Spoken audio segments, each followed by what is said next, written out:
Good afternoon. आज start करेंगे नया टॉपिक बायनॉमियल थ्योरम। तो बायनॉमियल थ्योरम में अगर हम सपोज करें if a and b a comma b are real number and n is a positive integer,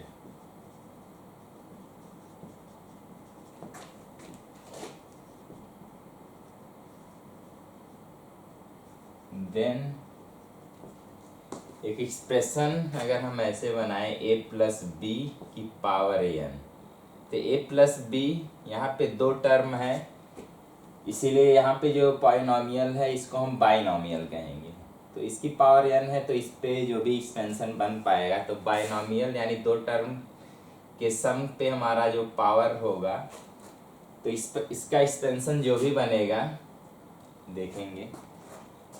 तो a प्लस बी यानी दो टर्म होंगे और यहाँ पे होल पावर n कोई इंटीजर है, इसका एक्सपेंशन जो आएगा हम लोग किए थे NC0 a की power n plus NC1 a की power n minus 1 into b plus NC2 a की power n minus 2 into b square plus NC3 a की power n minus 3 into b की पावर 3 एंड इसी तरह so on चलता जाएगा। NCn minus 1 second last term जो होगा उसमें a की पावर 1 बनेगा और b की पावर n माइनस 1, और हमारा जो लास्ट होगा NCn b की पावर n। तो इसका एक्सटेंशन हमारा ये होगा, इसको हम लोग प्रूफ भी किए थे, तो देखेंगे इसमें थोड़ा ऑब्जर्व करेंगे कैसे चीज़ें क्या हो रही हैं। तो यहाँ पे देख रहे होंगे कि NC हर जगह पे n सेम है, बस नीचे वाला एक इंक्रीज हो रहा है। यहाँ पे 0 है, फिर 1 है, फिर 2 है, फिर 3 है, इंक्रीज हो रहा है। a की पावर देखेंगे तो हर टर्म में एक एक डिक्रीज हो रहा होगा, और b की पावर देखेंगे एक एक इंक्रीज हो रहा है।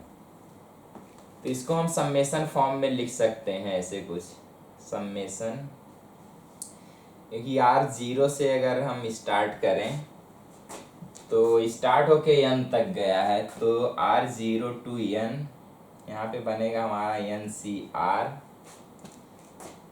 a की पावर देखेंगे अगर यहाँ 1 है तो n माइनस 1, यहाँ पे 2 है तो n माइनस 2, 3 है तो n माइनस 3, तो अगर r है तो कह पाएंगे n minus r into b की पावर, तो c के नीचे जो भी है 1 है तो b की पावर 1, 2 है तो b की पावर 2, 3 है तो b की पावर 3, तो अगर r होगा तो b की पावर r। तो हमारा जो एक्सप्रेशन आएगा ऐसे कुछ समेशन फॉर्म में, या हम कहेंगे अगर इसको एक्सपेंड करेंगे तो r की वैल्यू एक बार 0 पुट करेंगे तो a की पावर n माइनस 0 n हो जाएगा और b की पावर 0 1 हो जाएगा। सेकेंड टर्म को देखेंगे जब r की वैल्यू हम 1 पुट करेंगे तो NC1 a की पावर n माइनस 1 और b की पावर 1 हो जाएगा। इसी तरह हम थर्ड टर्म देखेंगे तो r की वैल्यू 2 पुट करने पे NC2 n a की power n minus 2 into b की पावर 2। तो हम समेशन फॉर्म में इसको ऐसे लिख सकते हैं।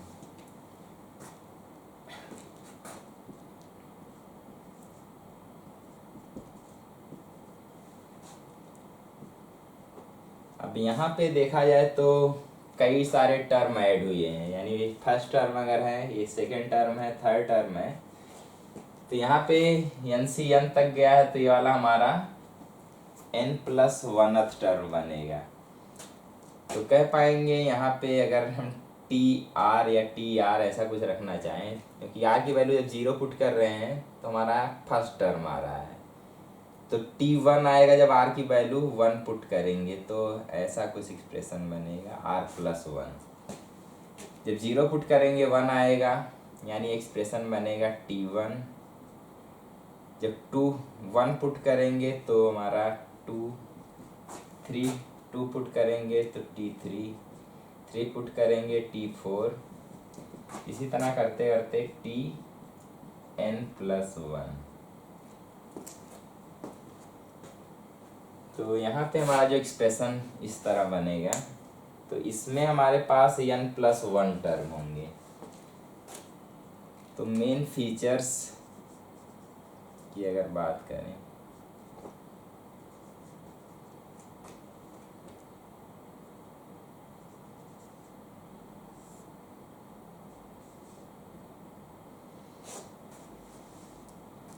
तो नंबर ऑफ टर्म, तो यहाँ पे दिख रहा है कि अगर n हमारा कोई इंटीजर है और पावर n अगर है, तो इसमें नंबर ऑफ टर्म n+1 होंगे।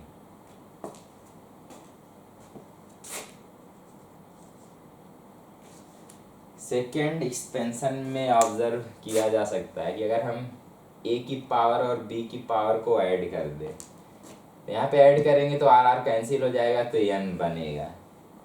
तो a और b के कोफिशिएंट का जो सम होगा वो हमेशा 1 के बराबर आए, n के बराबर आएगा। जैसे यहाँ पे देखेंगे n-1 है और b की पावर 1 है, तो ऐड करेंगे तो 1 n हो जाएगा। यहाँ पे n-2 है और b की पावर 2 है, जब ऐड करेंगे तो फिर से n। तो सभी टर्म में देखेंगे a और b के एक्सपोनेंट का जो सम होगा वो हमेशा n होगा। तो कह पाएंगे in each term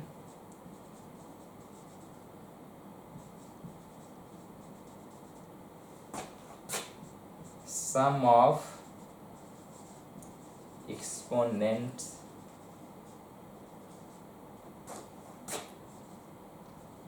of a and b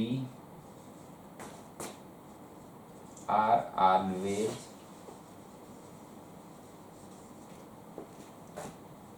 equal to n।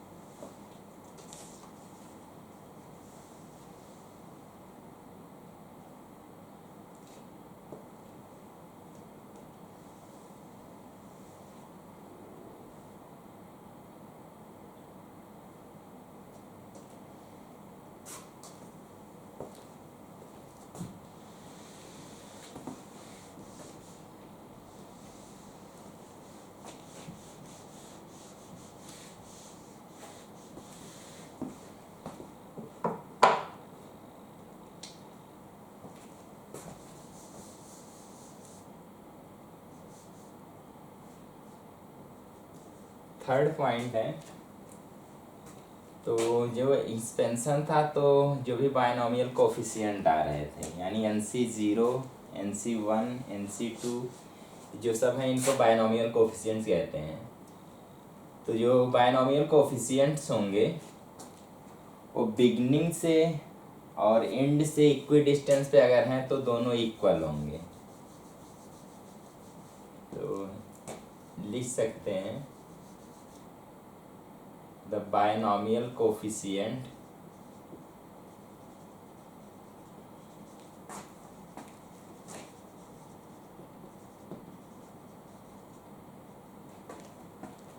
of term equidistance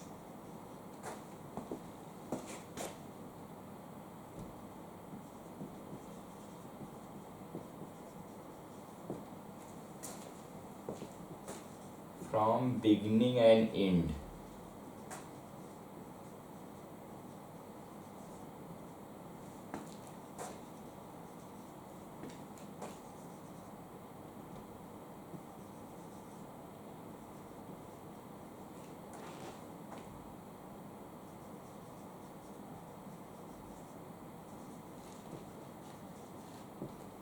दोनों हमेशा इक्वल होंगे। अब क्यों इक्वल होंगे? सिंस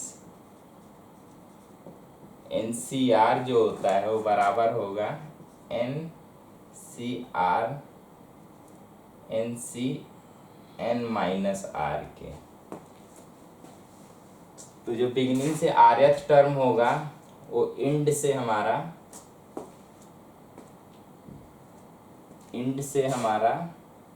जो rth टर्म होगा वो बिगिनिंग से n-rth प्लस 1th टर्म हमारा बन पाएगा। तो यहाँ पे सॉल्व करेंगे तो ये दोनों सेम आएंगे।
जैसे 101 की पावर 4 अगर हमें सॉल्व करना है, यहाँ पे हम बायनॉमियल कोएफिशिएंट का यूज कर सकते हैं कि अगर हम इसको दो पार्ट में तोड़ें तो 100 प्लस 1 की पावर 4 हो जाएगी।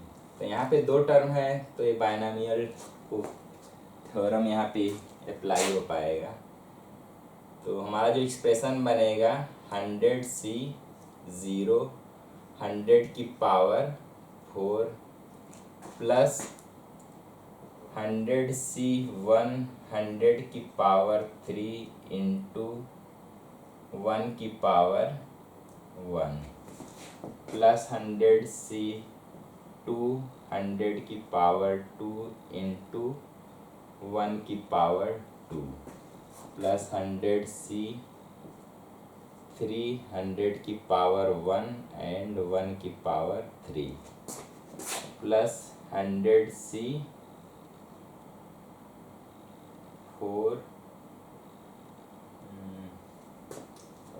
4C 0 4C 1 4C 2 4C 3 and 4C 4 100 की पावर 0 एंड 1 की पावर 4। इसको सॉल्व करेंगे तो यहाँ पे 100 की पावर 4 यानी 1 के बाद 000 4 टाइम्स,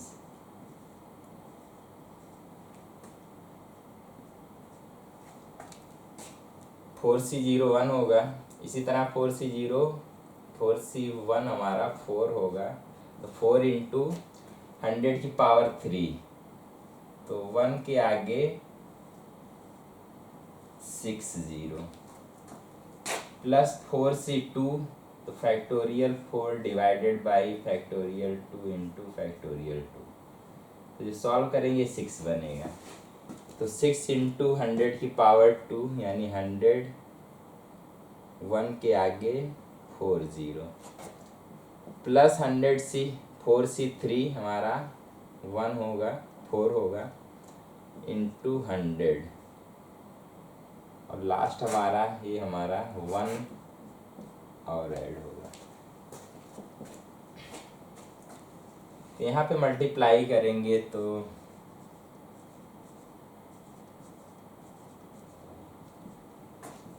4 के आगे 6 0, यहाँ पे 6 आएगा तो यहाँ पे 6 के आगे 4 0, यहाँ 4 आएगा, 4 के आगे 2 0 और 1।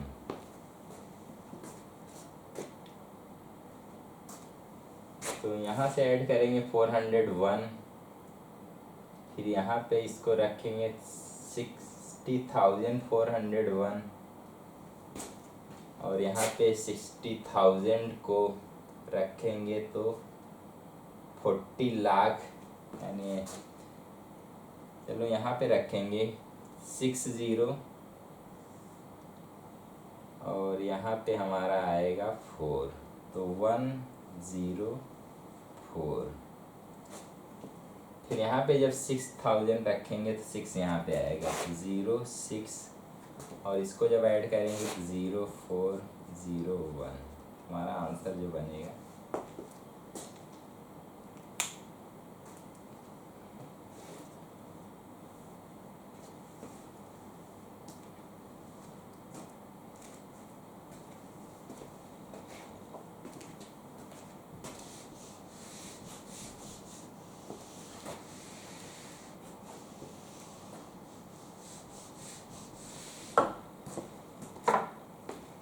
क्वेश्चन अगला लेते हैं।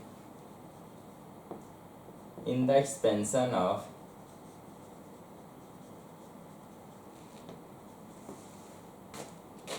x स्क्वायर प्लस 1/2/x की पावर 3 की power 10,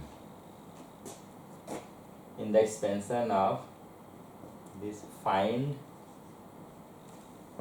first general term,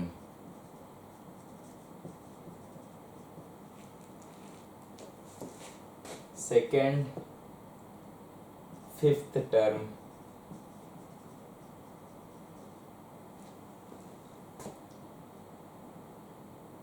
third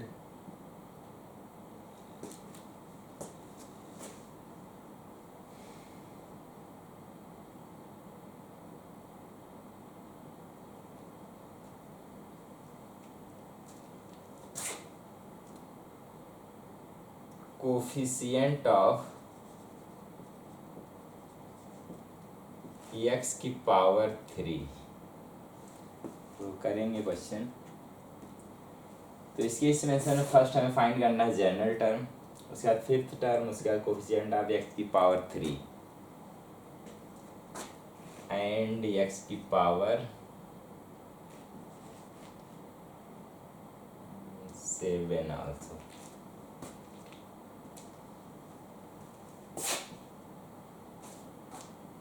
एक बार ट्राई करेंगे।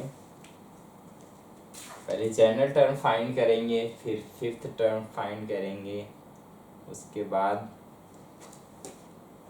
कोफिशिएंट ऑफ x की पावर 3 निकालेंगे और कोफिशिएंट ऑफ x की पावर 7 फाइंड करेंगे।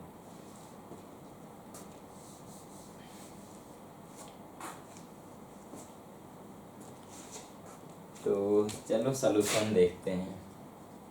अगर जनरल टर्म की बात किया जाए तो हमारा जो टर्म TR+1 होगा, तो कैसे लिखा जाएगा, NCR, पहला जो टर्म है x स्क्वायर उसकी पावर n-r और जो दूसरा टर्म बन रहा है 2/x की पावर 3 इसकी पावर r। तो यहाँ से थोड़ा और सिंपल अगर करें तो NCR x की पावर यहाँ से 2 मल्टीप्लाई होगा 2n-2r और यहाँ से भी हमारा x की पावर बन के आएगा, नीचे हमारा x की पावर 3r। तो जब कंबाइंड करेंगे तो बनेगा x की पावर 2n-2r और उसको डिवाइड किया जाएगा x की पावर 3r से, यानी इसमें भी पावर सब्ट्रैक्ट होगा 3r इंटू, अब 2 की पावर देखेंगे तो यहाँ से बनेगा 2 की पावर r, तो वही 2 की पावर r और इन दोनों को कंबाइंड करेंगे तो 2n-2r-3r बन जाएगा। तो थोड़ा और सिंपल अगर करें तो NCR x की पावर 2n माइनस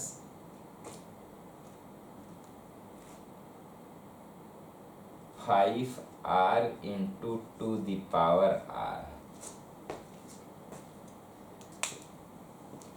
अब यहाँ पे जो हमारा n है वो 10 है, तो n के यहाँ पे हम 10 भी लिख सकते हैं।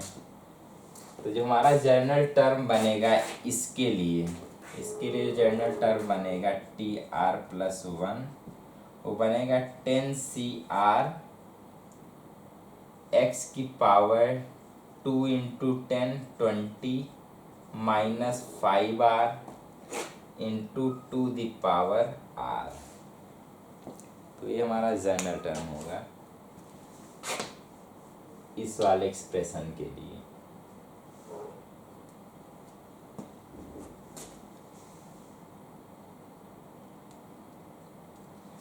हमें फिफ्थ टर्म निकालना है, तो फिफ्थ यानी T5 यहाँ चाहिए। तो यहाँ 5 कैसे मिलेगा, जब r की वैल्यू हम पुट करेंगे 4। तो लिख सकते हैं इफ सेकेंड पार्ट के लिए, ये हमारा फर्स्ट पार्ट था, सेकेंड पार्ट के लिए कह सकते हैं अगर हम r की वैल्यू 4 पुट कर दें तो T4+1 यानी हमारा T5, तो फिफ्थ टर्म मिलेगा। तो r की वैल्यू 4 पुट करना है इस जनरल वाले एक्सप्रेशन में, तो 10C4 x की पावर 20 माइनस r के जगह पे हम 4 पुट करेंगे तो मल्टीप्लाई होके 20 हो जाएगा इंटू 2 4। तो यहाँ पे पावर 0 बनेगा x का तो 1 हो जाएगा।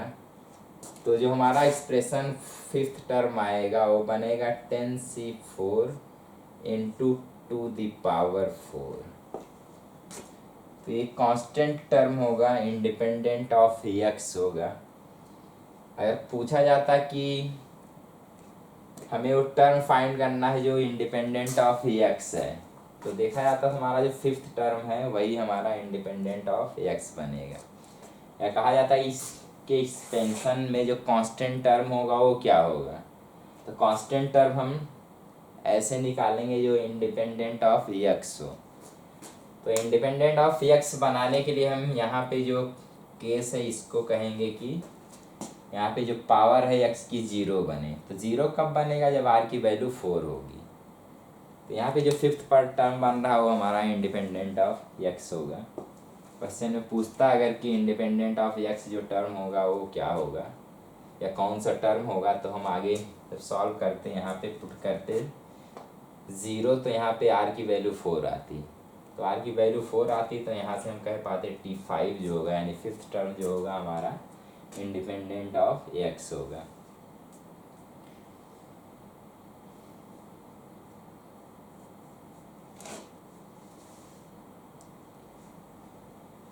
तो यहाँ पे अगर देखें, क्योंकि r हम जो रखेंगे कोई पॉजिटिव इंटीजर रखेंगे, तो 1 पुट करेंगे, 2 पुट करेंगे, जो भी पुट करेंगे देखेंगे हमारा जो नंबर है वो 5 से डिविजिबल है।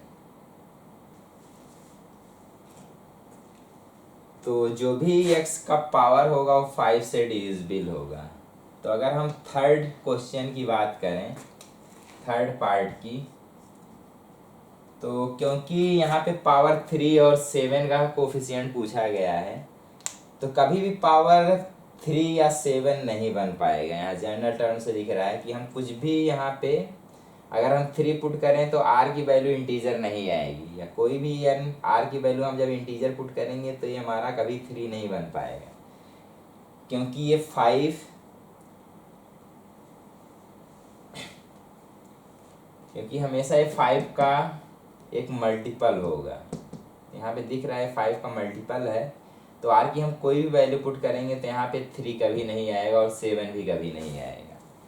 तो कह पाएंगे कोफिशिएंट जो दोनों का होगा वो 0 होगा, 0 एंड 0। तो दोनों के लिए हमारा क्या होगा, कोफिशिएंट 0 होगा, एक्स की पावर 3 के लिए भी और एक्स की पावर 7 के लिए भी। फोर्थ पार्ट में अगर ये कहता कि कोफिशिएंट ऑफ एक्स की पावर 5 क्या होगा, तो फोर्थ पार्ट अगर कहता कि कोफिशिएंट ऑफ एक्स की पावर 5 हमें फाइंड करना है, तो यहाँ पे हम क्या करेंगे, जो भी एक्स की पावर बन रहा है 5 पुट करेंगे, यानी 20 minus 5 r is equal to 5, और यहाँ से हम आर की वैल्यू फाइंड करेंगे। तो यहाँ पे जब फाइंड करने जाएंगे तो हमारा 5 आर इज इक्वल टू बनेगा 20 माइनस 5, तो 15, तो आर इज इक्वल टू 3 आ जाएगा। तो आर अगर 3 आ रहा है तो वहाँ पे आर की वैल्यू अगर हम 3 पुट करें तो जो कोफिशिएंट बनेगा वो क्या होगा, 10c3 इंटू 2 दी पावर, क्योंकि जो भी आर रहेगा वो भी 2 की पावर में आएगा, तो 2 की पावर 3। यहाँ पे x की पावर 3 बनता है, उसी कोफिशिएंट की बात किया जा रहा है, यानी ये हमारा आंसर होगा। तो कोफिशिएंट ऑफ 5 जो होगा वो हमारा 10c3 इंटू 2 दी पावर 3 होगा। इसके लिए 0 होगा। 0 क्यों होगा, क्योंकि हम सेम केस करेंगे, अगर हम सॉल्व करना चाहते हैं इज इक्वल टू 3 पुट करके, तो यहाँ से हमारा 5r जो बनता 20 माइनस 3, तो 17 होता, क्योंकि 5 से डिवाइड हो नहीं पाता, तो यहाँ पे 5 जो r है वो कोई इंटीजर नहीं बन पाता। तो इंटीजर नहीं बन पा रहा है तो कह पाएंगे ऐसा कोई टर्म नहीं होगा जिसके लिए पावर x की पावर 3 एक्सप्रेशन में दिख रही हो। तो ऐसे केस में हम कह पाएंगे इसका कोफिशिएंट क्या होगा, उस एक्सप्रेशन में 0 होगा, क्योंकि जब 0 होगा तो हम 0 इंटू कुछ भी लिखें वो सॉल्व होके 0 ही आएगा। तो ये कॉन्सेप्ट पे बेस्ड था क्वेश्चन, थोड़ा इसको अच्छे से देख लेंगे।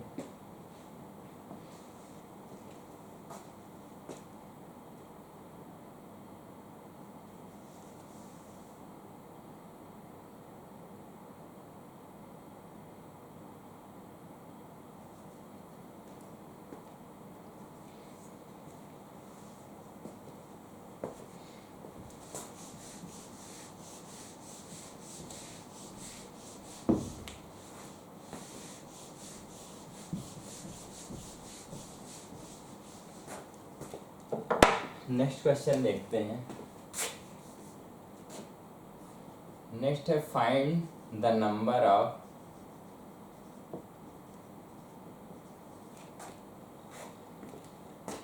Dissimilar term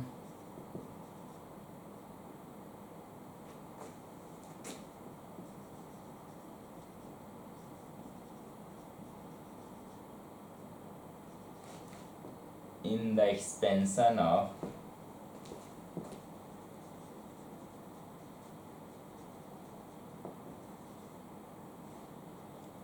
one minus 3x plus 3x square minus x cube की पावर 100।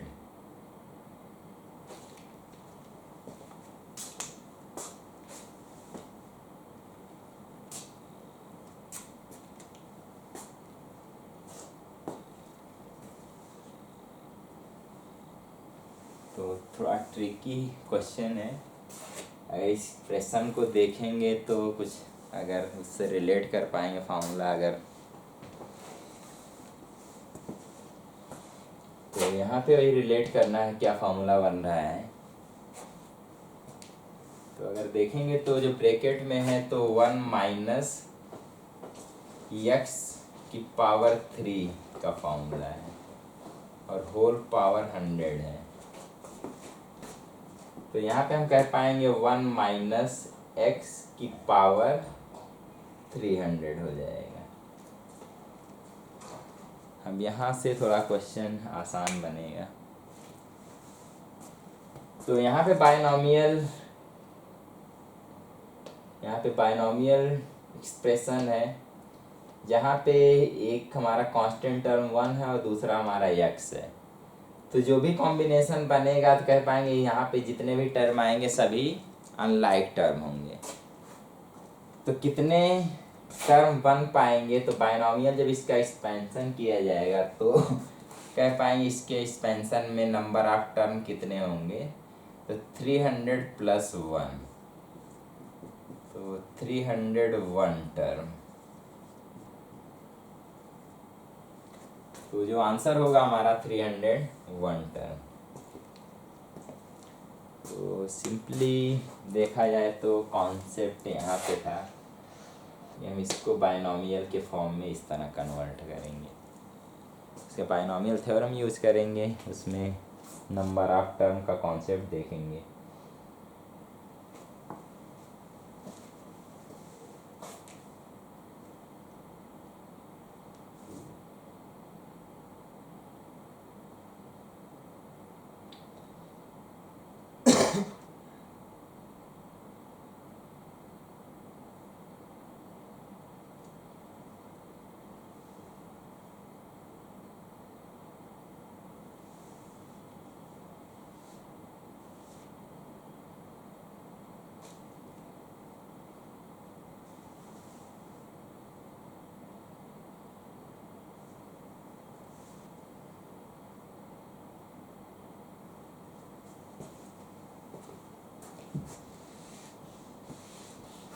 अगला क्वेश्चन करेंगे।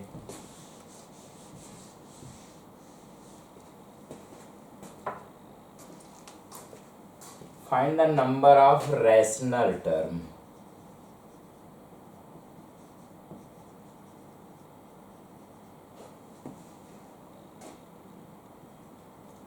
इन 4 की पावर 9 की पावर 1/4 प्लस 8 की पावर 1/9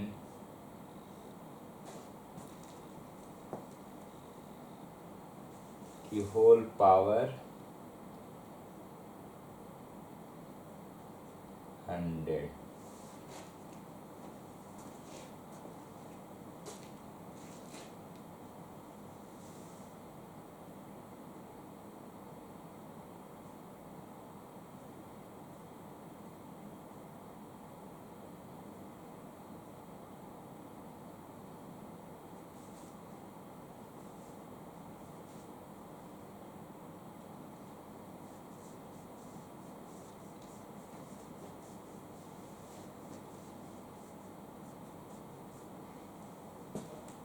तो करेंगे इसको सॉल्व।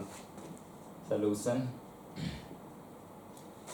तो यहाँ 9 को हम लिख सकते हैं 3 की पावर 2, तो ये सॉल्व होके बनेगा 3 की पावर 1/2 प्लस 8 को हम लिख सकते हैं 2 की पावर 3, तो 2 की पावर 3/9, तो 2 की पावर 1/3 की होल पावर हमारा 100 है। तो जब इसको एक्सपेंड करेंगे तो हमारा जो बनेगा expansion sigma r from 0 to 100, ये हमारा 100 है, 100 C r 3 की पावर 1/2 whole power n-r into 2 the power 1/3 की होल पावर r। तो देखा है एक्सपेंशन जो बन के आएगा sigma r from 0 to 100, 100 C r 3 की पावर, अब देखेंगे तो हमारा बनेगा n-r/2,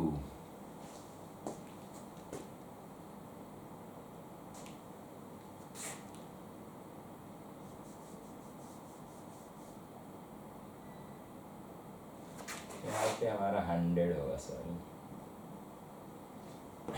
तो यहाँ पे बनेगा 2 से डिवाइड करेंगे तो 50 - r/2,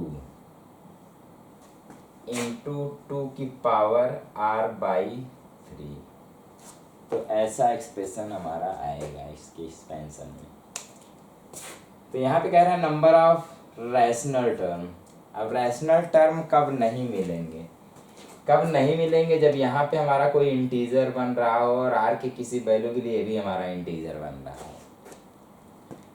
तो यहाँ पे r के किसी वैल्यू के लिए भी इंटीजर बने और इसको भी अगर इंटीजर बनना है तो कह पाएंगे जो नंबर होगा 2 से डिवाइड हो रहा हो, क्योंकि यहाँ पे इंटीजर है, इसको इंटीजर बनना पड़ेगा। तो इसको इंटीजर बनना है तो r को 2 से डिवाइड होना पड़ेगा। इसी तरह यहाँ पे इंटीजर अगर बनना है तो r को 3 से भी डिवाइड होना पड़ेगा।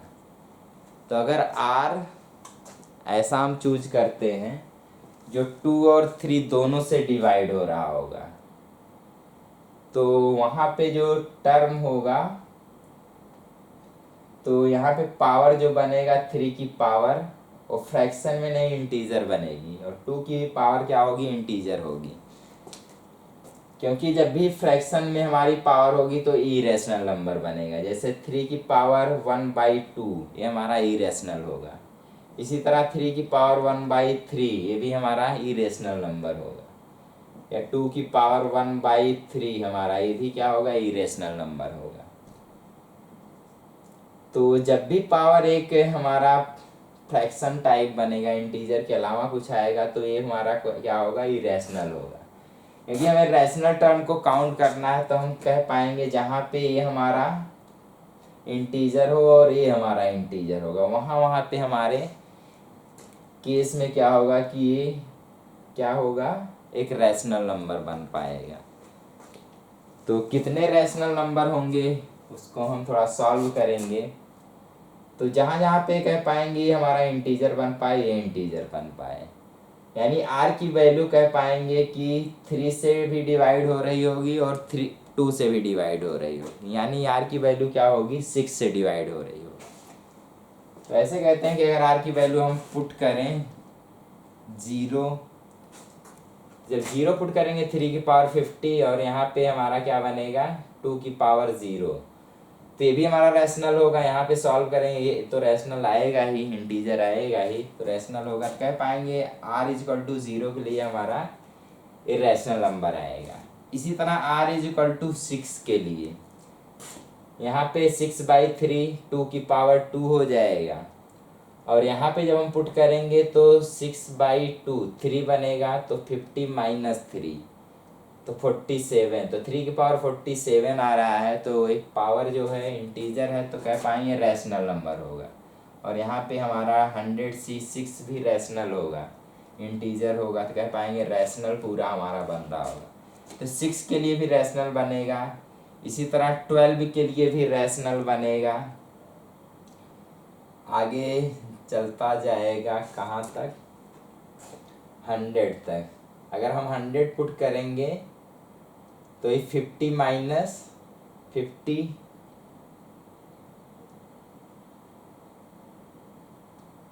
यहाँ तो 0 बन रहा है, लेकिन यहाँ पे हमारा क्योंकि 100 3 से डिवाइड नहीं होगा, तो 100 से पहले जो 6 से डिवाइड हो रहा होगा नंबर, तो 6 से डिवाइड होने वाला नंबर 9 8, ये हमारा 3 से नहीं होगा, 2 से हो रहा होगा, तो 9 और 6 तो 96 हमारा जो नंबर आएगा। तो हमारा जो लास्ट नंबर होगा, यानी r की वैल्यू 96 रखने पे भी हमारा ये रैशनल बन रहा होगा। तो 0 रखने पे, 6 रखने पे, 12 रखने पे, इसी तरह जो नंबर हमारा एक इंटरवल पे आता जा रहा है, 6 पे जितने भी मल्टीपल बन रहे हैं ये हमारे रैशनल के लिए रिस्पॉन्सिबल हैं। तो कितने बनेंगे, तो कह पाए यहाँ पे नंबर ऑफ टर्म अगर हम काउंट कर लें तो हमारा क्वेश्चन मतलब यहाँ से सॉल्व हो सकता है। तो कहेंगे यहाँ पे जो हमारा फर्स्ट टर्म, क्योंकि ये AP बन रहा है, जिसका पहला टर्म 0 है, कॉमन डिफरेंस देखेंगे 6 है, लास्ट टर्म nवा टर्म हम लोग कह पाए 96 अगर है, तो n की वैल्यू हमें फाइंड करना है, तो हमें n फाइंड करना। तो AP का फॉर्मूला लगाएंगे, AN = A plus N minus one into D. A N हमारा 96, ए की value 0 plus N minus one, D की वैल्यू 6। तो 6 से 6 कैंसिल होगा, ये 0 क्योंकि, तो 1 एंड 6 तो 16 आएगा। तो कह पाएंगे N minus one is equal to 16, तो एन इज इक्वल टू 17 हो जाएगा। तो नंबर ऑफ टर्म जो होंगे, जो रैशनल टर्म होंगे वो 17 होंगे। तो हमारा जो आंसर आएगा इस क्वेश्चन का वो बनेगा 17, क्योंकि 17 टर्म ऐसे होंगे जो रैशनल होंगे।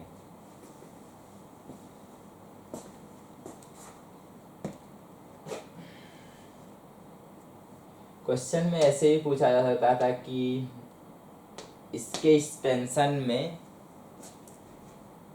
नंबर ऑफ टर्म कितने होंगे। तो यहाँ जब नंबर ऑफ टर्म की बात किया जाएगा तो जो रैशनल टर्म है सब ऐड होके एक रैशनल को रिप्रेजेंट कर रहे होंगे। तो अगर पूरे एक्सपेंशन में करने के बाद जो डिसिमिलर टर्म की बात किया जाए तो उस केस में जो रैशनल होंगे, क्योंकि सिमिलर टाइप के हो जाएंगे तो ऐड होके कोई न कोई एक रैशनल नंबर को रिप्रेजेंट करेंगे।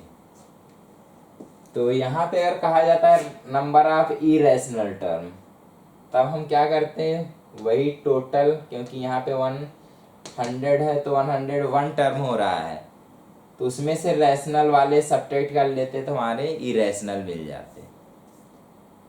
तो टोटल में से हम अगर रैशनल सब्ट्रैक्ट कर लेंगे तो इरेशनल मिल जाएंगे और ए के बन जाएगा मिलके, तो उसमें हम उस रैशनल को ऐड कर देंगे तो टोटल हमारा वही 100 माइनस 17 प्लस 1 इतने टर्म कह पाएंगे इसके एक्सपेंशन में आएंगे, जो रैशनल और इरेशनल मिला के होंगे, क्योंकि रैशनल मिलके एक बन जाएगा जितना भी रैशनल होगा। अब इस क्वेश्चन में क्योंकि एक्सपेंशन में पूछा कितने रैशनल वाले टर्म बनेंगे इसके एक्सपेंशन में, तो यहाँ पे आंसर हमारा 17 होगा। कहा जाता है इसके एक्सपेंशन में कितने टर्म होंगे आफ्टर सॉल्विंग, या डिसलाइक टर्म होंगे। तो डिसलाइक टर्म में क्योंकि रैशनल जो भी आएंगे और लाइक होंगे, लाइक टर्म होंगे तो सब एक साथ मिलके ऐड होके एक टर्म को रिप्रेजेंट करेंगे। तो उस केस में नंबर ऑफ टर्म अगर हम इरेशनल निकाल लें प्लस जो एक मिल गए हैं उस रैशनल को उसमें ऐड कर लें तो टोटल हमारे पास नंबर ऑफ टर्म इसमें मिल जाएंगे।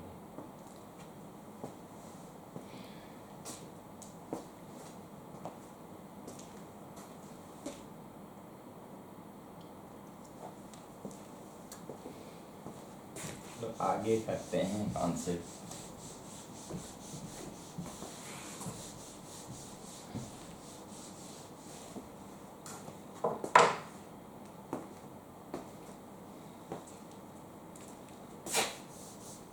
हम लोग देखे थे ए प्लस बी की पावर एन जो था वो क्या था, sigma r from 0 to n n C r a की power n minus r and b की पावर आर। अगर हम क्या करें, ए की जगह पे 1 पुट कर लें और बी के जगह पे x पुट कर लें, तो हमारा बनेगा एक्सप्रेशन 1 प्लस एक्स की power n sigma r from 0 to n n C r a की पावर, अब ए क्योंकि 1 है तो 1 की पावर कुछ भी करेंगे 1 ही आएगा, तो इनटू मल्टीप्लाई करेंगे तो एन सी आर ही हो जाएगा। सेकेंड हमारा x की पावर यानी b जो बनेगा उसकी पावर r आ जाएगा, तो कह पाएंगे हमारा जो एक्सपेंशन आएगा ये बनेगा एन सी आर इंटू एक्स की पावर r, सिंपल। और इसको भी अगर हम थोड़ा एक्सपेंड करें तो देखेंगे N C 0 plus N C 1 into X plus N C 2 into X square N C 3 into X cube करते करते बीच में कहीं पे कह पाओ एन सी आर मिलेगा और वहाँ पे एक्स की पावर आर होगा, और करते करते लास्ट में एन सी एन एक्स की पावर एन। तो ये हमारा एक्सपेंशन होगा इसका। तो क्योंकि इस वाले एक्सपेंशन को हम काफ़ी बार यूज करते हैं, तो ये थोड़ा याद रखना है, इसका एक्सपेंशन ये होगा।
तो एक्सप्रेशन अगर ऐसे लिखा है, sigma r from 0 to n c r x plus a की power whole n minus r into b की पावर आर। देखेंगे बनेगा हमारा x plus a plus b. भाई x प्लस ए एक में और b के साथ कंबाइन करेंगे तो होल पावर n का एक्सटेंशन है। तो यहाँ से हम इसको ऐसे भी लिख सकते हैं x plus a plus B एक साथ होल पावर n। तो इसको अगर हम एक टर्म इसको लेके और एक टर्म इसको लेके अप्लाई करें तो बाइनोमियल एक्सपेंशन जो बनेगा इसका, sigma r from 0 to n c r x की power n minus r into a plus b की होल पावर आर हो जाएगा। तो इसके यहाँ पे हम इसको डायरेक्ट ऐसे लिख सकते हैं।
मेन फॉर्मूला जो हमें याद रखना है इसमें, a प्लस बी की पावर n हमारा होगा sigma r from 0 to n NCR a की power n minus r into b की पावर r।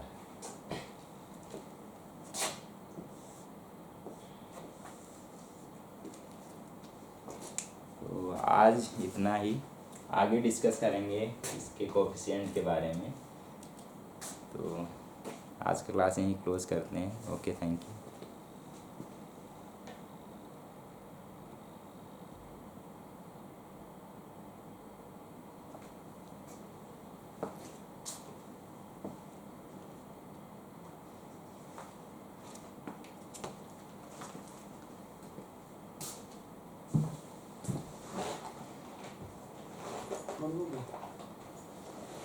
कब आया? आज ही आया सुबह में।